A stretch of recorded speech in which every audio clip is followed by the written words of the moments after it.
pessoal, espero que todos estejam bem. Gente, hoje eu quero dividir com vocês essas expressões sobre o minimalismo, principalmente para essas pessoas que ainda não começaram ou que já começaram e estão um pouquinho perdidos sobre como entender, né? Existem algumas expressões aqui que eu acho que, como foi um pouco difícil para eu entender, eu tive que ler bastante e até na prática, o minimalismo às vezes ele é tão simples que fica até difícil a gente fazer isso na prática, né? Muito engraçado. Mas vamos lá então, eu vou falar um pouquinho sobre essas expressões que foram muito assim impactantes para mim. E aí, antes que a gente comece, então eu peço que você dê um like, faça aí os comentários de vocês, se inscrevam no canal, eu tô amando esses novos inscritos e me sigam no Instagram. Vamos lá?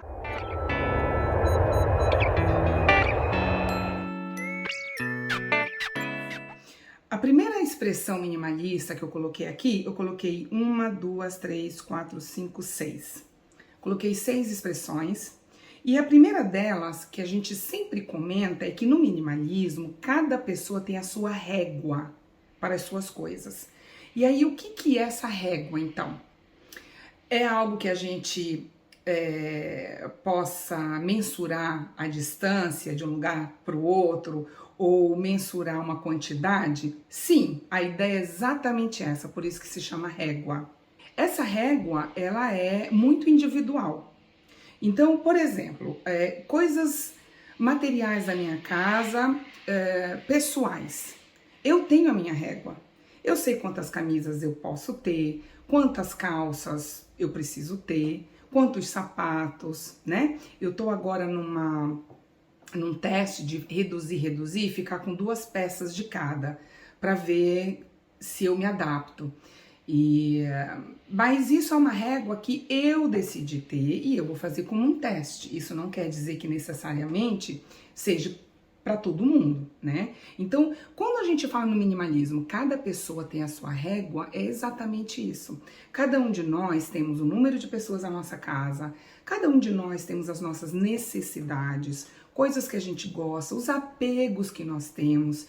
Então, para que a gente se enquadre, para que o minimalismo e as nossas coisas estejam de uma forma prática, de uma quantidade específica, que a gente entende, eu não preciso mais, é isso que a gente chama de régua, tá? Exatamente, a régua, ela tá junto com a segunda, que eu vou colocar como uma só aqui, que é o tal do menos é mais. Afinal de contas, o que é esse menos é mais? Dependendo do assunto, dependendo do que a gente fala, às vezes fica difícil de entender.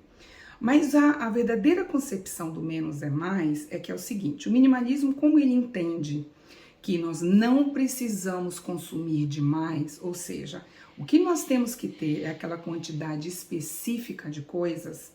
Então, se nós temos um número muito grande de roupas, nós vamos enxugar, não é? E saber identificar o que realmente a gente usa.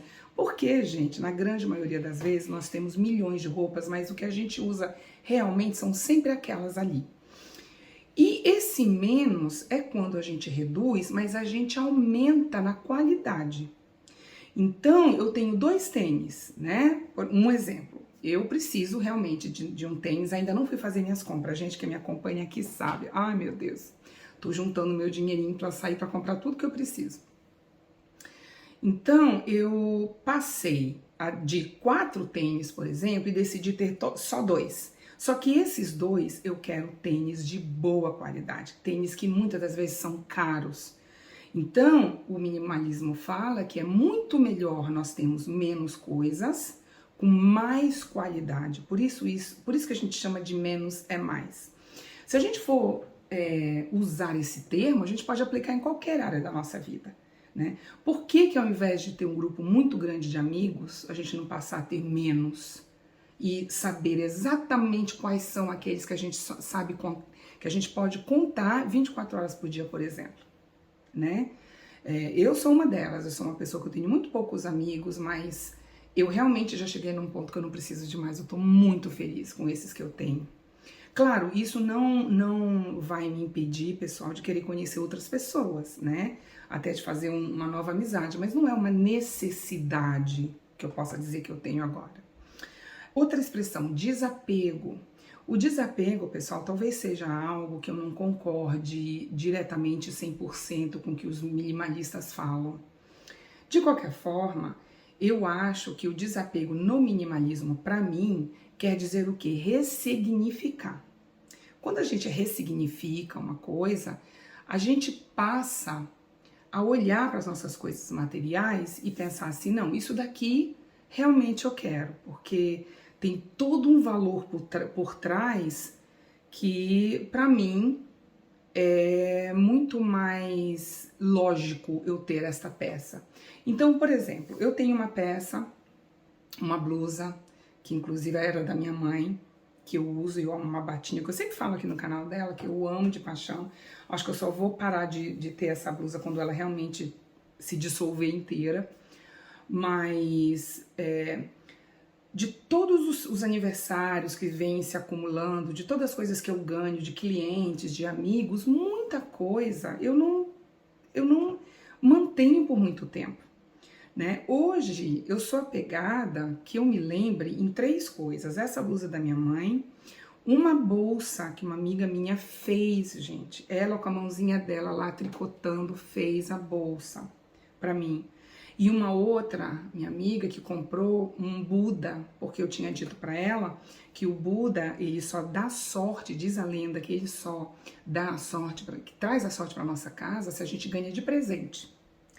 Então, essas 3 coisas eu tenho, usando ou não, é uma outra história, mas tem todo um porquê que justifica isso para mim, né?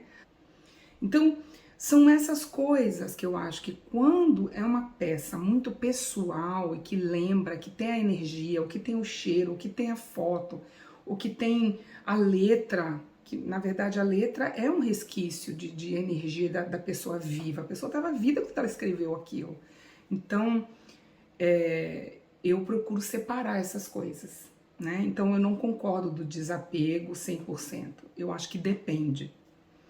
Destralhe, que é exatamente essa forma de destralhe que o minimalismo fala, que é o destralhe que eu acredito, que é o destralhe que vai ter fim. Que é o destralhe que daqueles grandes, enormes que a gente faz uma vez por ano, 2 vezes por ano em casa, isso não vai existir mais. Vai chegar uma hora que a reciclagem vai ser automático, você seleciona automaticamente. Então, se uma coisa entra, uma coisa sai, e aí não tem mais o porquê do destralhe, né? Inclusive, eu preciso fazer o destralhe cena das crianças. Eu vou até ver se eu faço um videozinho para vocês, se vocês quiserem. Escrevam aí se vocês quiserem, tá? Para dar uma olhada. Experiências. O minimalismo fala que, claro, não precisa ser minimalismo para entender disso, tá, gente? Mas o minimalismo, como ele aborda coisas de outras áreas, já que a gente tem que ter mais tempo para nós e para as pessoas que a gente ama, para que esse tempo? Para que a gente viva as experiências que a gente pensa em ter na vida, sabe? E essas experiências, pessoal, muita gente fala assim, mas eu não tenho dinheiro, porque normalmente essas experiências são viagens, isso e aquilo. Não necessariamente, não necessariamente. E aí é que existe a organização financeira para que a gente se planeje para ter as nossas experiências, né? E quando eu falo da organização financeira, pessoal, é que o minimalismo, eu ainda ouço, ainda vejo algumas pessoas nos comentários de outras que eu sigo falarem assim, mas eu não tenho dinheiro, precisa ter muito dinheiro para gastar só com isso. Não, gente, eu acho que as pessoas não estão entendendo. Minimalismo não é para a pessoa que já é organizada financeiramente. Minimalismo é para justamente fazer a pessoa se organizar. Minimalismo é para aquela pessoa que quer viver uma independência financeiramente por ela mesma, sem precisar pedir emprestado para ninguém, né? Eu, por exemplo, eu não tenho ainda a minha liberdade financeira, que é onde eu quero chegar. Por quê? Porque eu dependo do meu trabalho. Uma pessoa rica, para mim, é aquela que, se parar de trabalhar, vai continuar tendo dinheiro, seja de um investimento, seja de uma aplicação, seja do que for. Eu não estou nesse nível ainda. Vamos adiante. Liberdade. O minimalismo, quando a gente começa a entender que, na verdade, ele vai contra muitas normas da sociedade, Nós vamos nos libertando dessas amarras, né? Então, você passa a querer trabalhar menos e ganhar mais, e você sabe que dependendo da situação, pessoas de fora que não entendem, pensam que você é um vagabundo, porque você só trabalha 6 horas por dia. Mas essa pessoa não sabe o que você tem de investimento, o que você tem de aplicação. Não é? Essa história de que a sociedade fala que não pode ser rico porque é errado, porque que tem que trabalhar 24 horas por dia, não ter família, não ter direito de nada, porque você não vai conseguir ficar com eles, com seus filhos, por exemplo. Não, né? Então, a gente vai tendo essas liberdades e ao mesmo tempo que com essa consciência do valor do dinheiro, nós vamos tendo automaticamente uma liberdade financeira também. A gente vai ficando mais relaxado com relação aos nossos gastos, porque a gente sabe que os nossos gastos são aqueles ali. Eu acho que eu já cheguei no meu limite, né? O que isto quer dizer? Eu já estou quase num ponto de que entre a quantidade que entrar de dinheiro, eu não vou precisar gastar com mais nada, porque o que eu necessito, eu já tenho. Então, o que eu entrar vai ser para outras coisas. O que entrar, o extra que entrar, não o que eu entrar, o extra que entrar, não é? Então, isso é uma certa liberdade, isso é um certo relaxamento que a gente passa a se desestressar por causa disso. E a funcionalidade, que é o que a gente está falando agora no canal, mais recentemente. Tem os vídeos aí falando sobre casa funcional. Eu vou seguir com esse tema até para a gente entender o que é ter uma vida funcional. Não é uma vida onde cada minuto a gente vai conseguir explorar e viver ao máximo, da forma mais prática, da forma mais rentável de dinheiro, rentável de benefícios para a nossa saúde, enfim. E essa funcionalidade nada mais é também do que ter uma vida mais prática, não é? Parar de esse exercício de perda de dinheiro, perda de tempo, perda de um monte de coisa que a gente poderia muito bem aproveitar para outras coisas e canalizar para outras coisas. Tá bom?